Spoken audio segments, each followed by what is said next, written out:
Este sábado 14 de diciembre, en tapa a tapa, iniciamos la lectura del profeta Jonás, capítulo 1, verso 1, y llegaremos hasta el capítulo 4, verso 11.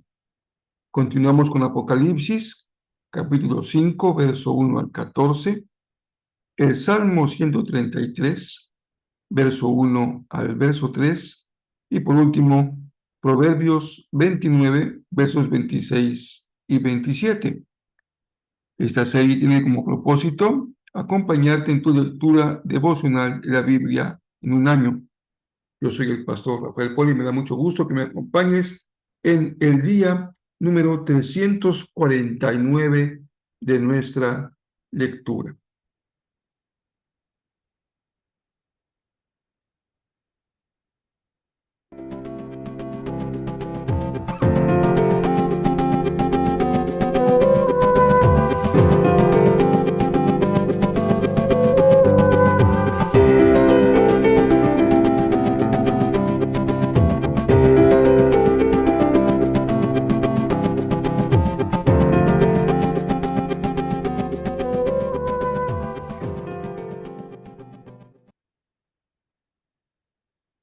Como cada ocasión en la que nos toca un nuevo libro, pues vamos al resumen del profeta Jonás. Es con toda seguridad, uno de los profetas menores más conocido, especialmente por la historia de la ballena. Así que vamos al resumen del profeta. El libro de Jonás es una historia subversiva acerca de un profeta rebelde que odia a Dios por amar a sus enemigos. Jonás es único entre los profetas del Antiguo Testamento porque estos son usualmente una colección de las palabras de Dios habladas a través del profeta. Pero este libro en realidad no se enfoca en las palabras del profeta. Más bien, es una historia acerca de un profeta realmente malo y desagradable. Jonás aparece solo en otra ocasión en el Antiguo Testamento, durante el reinado de Jeroboam II, uno de los peores reyes de Israel. Y Jonás profetizó a su favor, prometiéndole que ganaría una batalla y tendría de vuelta todo su territorio en la frontera norte de Israel. Ahora, es importante saber que el profeta Amós también confrontó a Jeroboam y a través de él, Dios específicamente revirtió la profecía de Jonás, prometiendo que Jeroboam perdería esos mismos territorios porque era muy malvado. Así que antes de siquiera iniciar la historia, sospechamos del carácter de Jonás.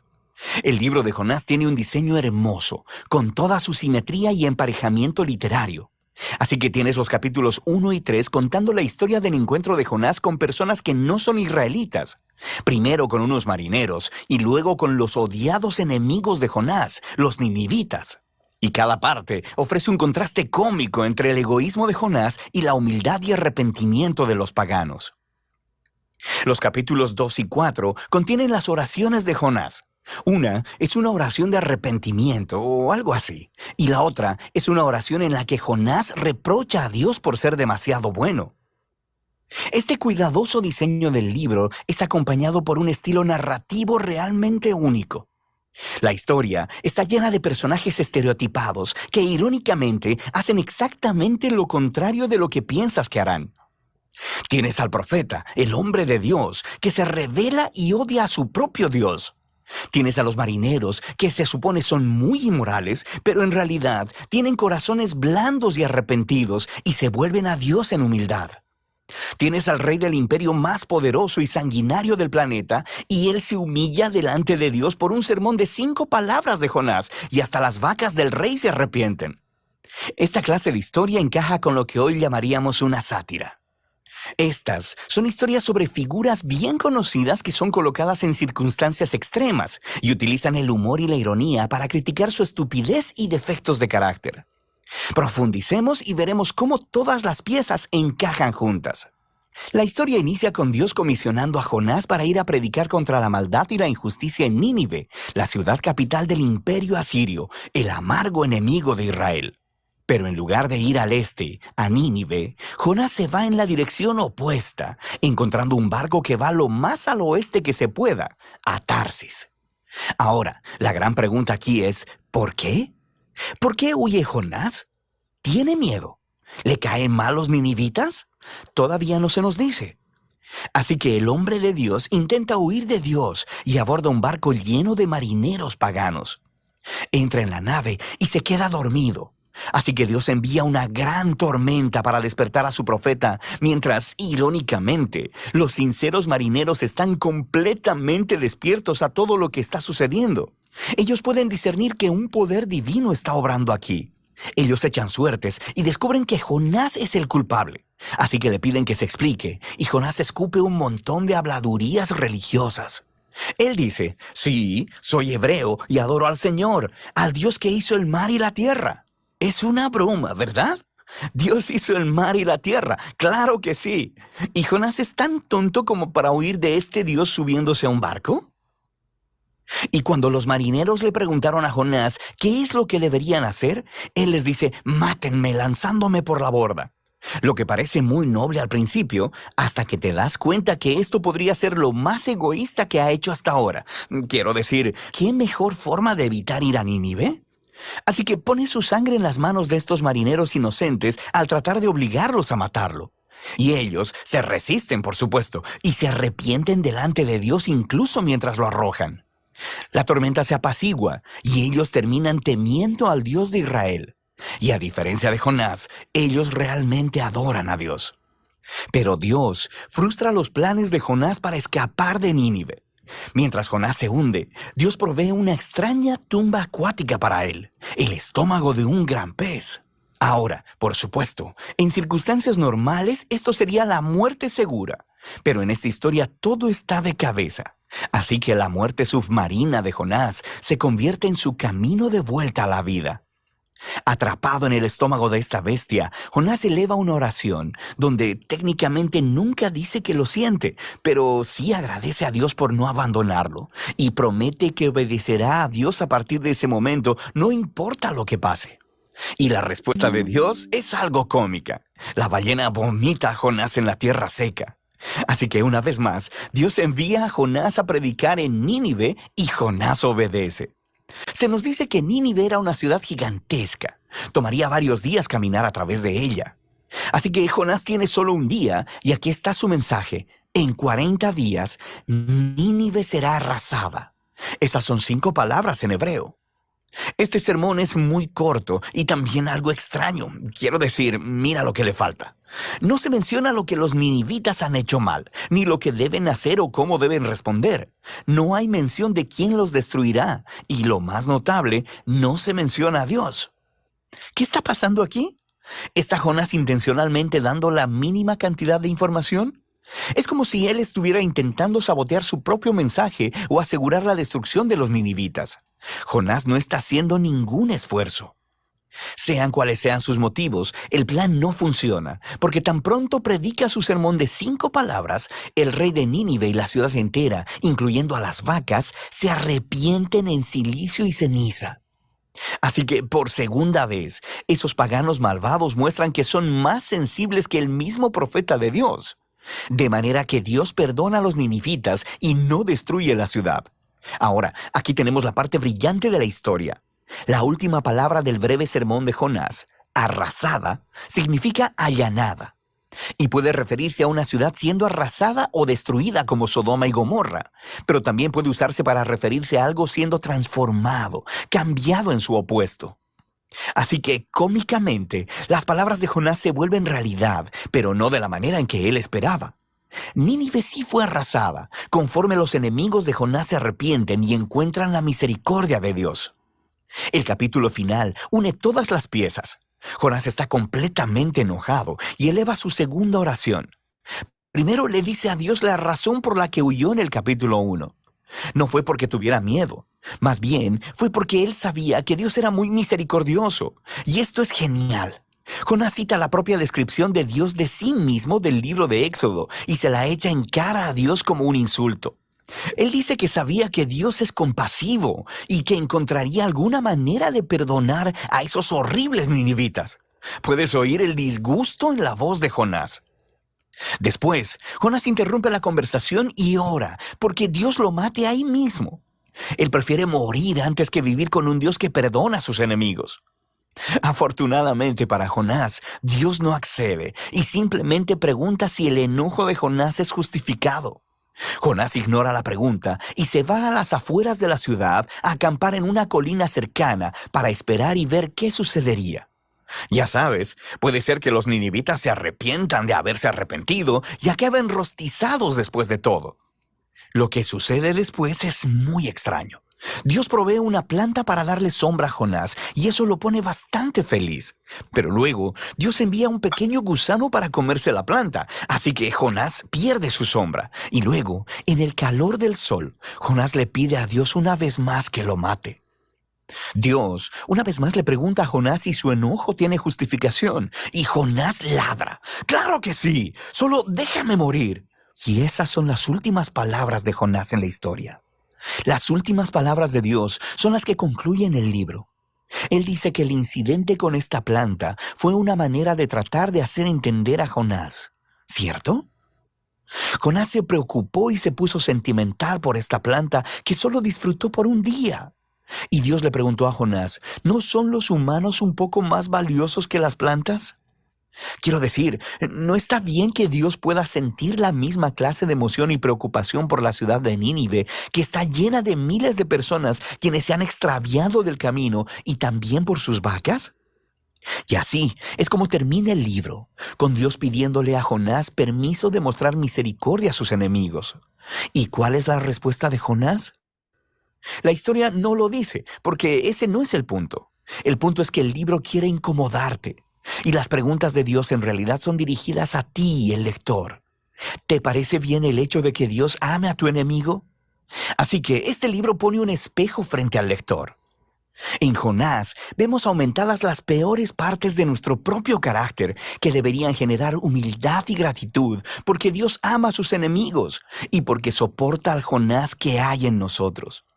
Así que esta extraña historia se convierte en un mensaje de las buenas nuevas sobre la grandeza de la misericordia de Dios, lo cual debe retarnos hasta lo más profundo. Y ese es el libro de Jonás.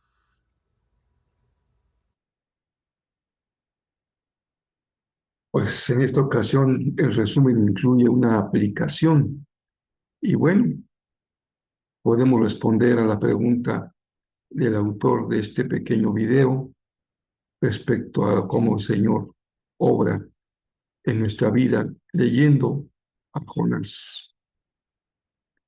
Es propio de nuestra meditación de hoy y ocasión para que presentemos al Señor nuestro corazón como un corazón que ama la misericordia, que ama al Dios misericordioso y que ama a aquel que necesita la misericordia del Señor. Vamos a continuar ahora con Apocalipsis. Es un libro también, como ustedes saben, que tiene su complejidad. No es sencillo de comprender. Continúa la descripción de la visión de Juan y ahora se nos presenta al trono y al que está sentado en el trono con un rollo en su mano derecha. Se pregunta quién puede abrir ese rollo que está sellado de manera perfecta y nadie se encuentra que lo pueda abrir. Eso angustia mucho a Juan, pero se escucha una voz decir, hay uno que puede abrir este rollo y quitar los sellos, que es el Cordero que ha vencido. Y por su victoria sacrificial, el Cordero está herido, es el que puede justamente por ello abrir el rollo y quitar los sellos. Y esta visión de Juan respecto a la apertura del rollo motiva que tanto los ancianos como los ángeles como las multitudes del cielo y la tierra estallen en una expresión de gran adoración al Señor especialmente en este caso me refiero al Cordero. Cantan y adoran, bendiciendo y honrando y dándole la gloria al Cordero, que es motivo de adoración por su victoria. ¿Cuál es el sentido de este capítulo? Su propósito: exaltar la obra maravillosa de Jesús en su sacrificio, visto como el Cordero de Dios, el único que puede abrir ese rollo y quitar los sellos. Y esa dignidad que él recibe o que merece es en razón de su sacrificio por la redención de la humanidad. Muy bien. El Salmo 133 es un salmo muy hermoso, tiene que ver con la vida en comunidad y dice: qué maravilloso y agradable, el verso 1, es cuando los hermanos conviven en armonía. Cada palabra da lugar a una reflexión. Qué maravilloso, algo que puede realmente maravillarnos. Qué agradable, no solamente es algo que nos hace exclamar qué maravilla, sino que también disfrutamos mucho. Es algo que se disfruta. Y yo creo que una de las más grandes bendiciones es tener en el corazón un verdadero deseo de compartir y convivir con tu familia espiritual como algo agradable. Que el Señor te libre de vivir en una comunidad espiritual tóxica, negativa, problemática, porque eso sería poco disfrutable. Pero a la luz del Salmo dice: cuando los hermanos, es decir, la familia de Dios, conviven, hacen vida juntos. Eso es convivir, compartir la vida. No solamente vas y asistes al culto y cantas, te levantas, te sientas, das tu ofrenda y te vas, sino, como decía aquel hermano del que fui pastor hace ya muchos años, me decía: pastor, yo más vengo a la iglesia a lo que vengo. Yo vengo, entro, escucho el sermón y me voy. Se iba incluso antes de la ofrenda porque sabía que no tenía mucho, un corazón muy generoso, así que antes de levantar la ofrenda, él salía disparado y evitaba al máximo el convivir con los demás. Bueno, dice el Salmo: hay algo que te estás perdiendo muy bueno, que es convivir con tus hermanos, pero en armonía. Y recuerden que la armonía no es uniformidad. La uniformidad no, no es posible, en primer lugar. Y en segundo lugar, es algo que no tiene vida. Todo está parejo, todo es igual. La armonía se da justamente cuando es posible la convivencia entre los desiguales, entre los diferentes, entre los que no están cortados con la misma tijera. Y eso hace que el amor de Cristo sea suficiente para que una en armonía lo que humanamente sería tal vez muy difícil de lograr. Por último, si tú esperas justicia del gobernante, pues, como dicen por ahí, pues mejor siéntete o que te vas a cansar de estar esperando si estás parado, porque dice el proverbio: la justicia viene del Señor. Así que pongamos nuestras vidas, nuestras oraciones, nuestras peticiones, nuestras rogativas en las manos del Señor, sabiendo que Él es real y verdaderamente justo.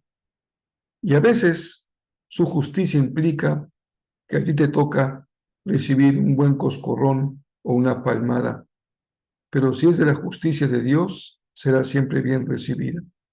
La justicia no siempre significa que me beneficie, porque en ocasiones se requiere que también la justicia me reprenda, pero si es del Señor, será muy bien recibida. Mañana tenemos nuestro concierto, mañana 15 de diciembre. Al final, un pequeño convivio. Si puedes invitar a alguien, pasa por él, dile: vamos juntos al concierto, yo paso por ti, donde nos vemos, llévalo temprano para que conozca a la gente, para que conviva, tome un cafecito y después el concierto, un pequeño convivio, hagan planes para que vean lo maravilloso y agradable que es vivir los hermanos juntos en armonía. Y por aquí seguimos también leyendo la palabra día a día. El domingo tenemos lectura, pero no tenemos video ni grabación hasta el día lunes 16. Continuamos para allá, entrar a la segunda quincena de diciembre y ya estamos encaminados a la parte final del año. Nos quedan 15 lecturas más y gracias a Dios, si tú pudiste ir paso a pasito todo este año, cumplir nuestra meta de leer la Biblia completa en un año. Que así sea. Les abrazo y les bendigo en el nombre de Jesús.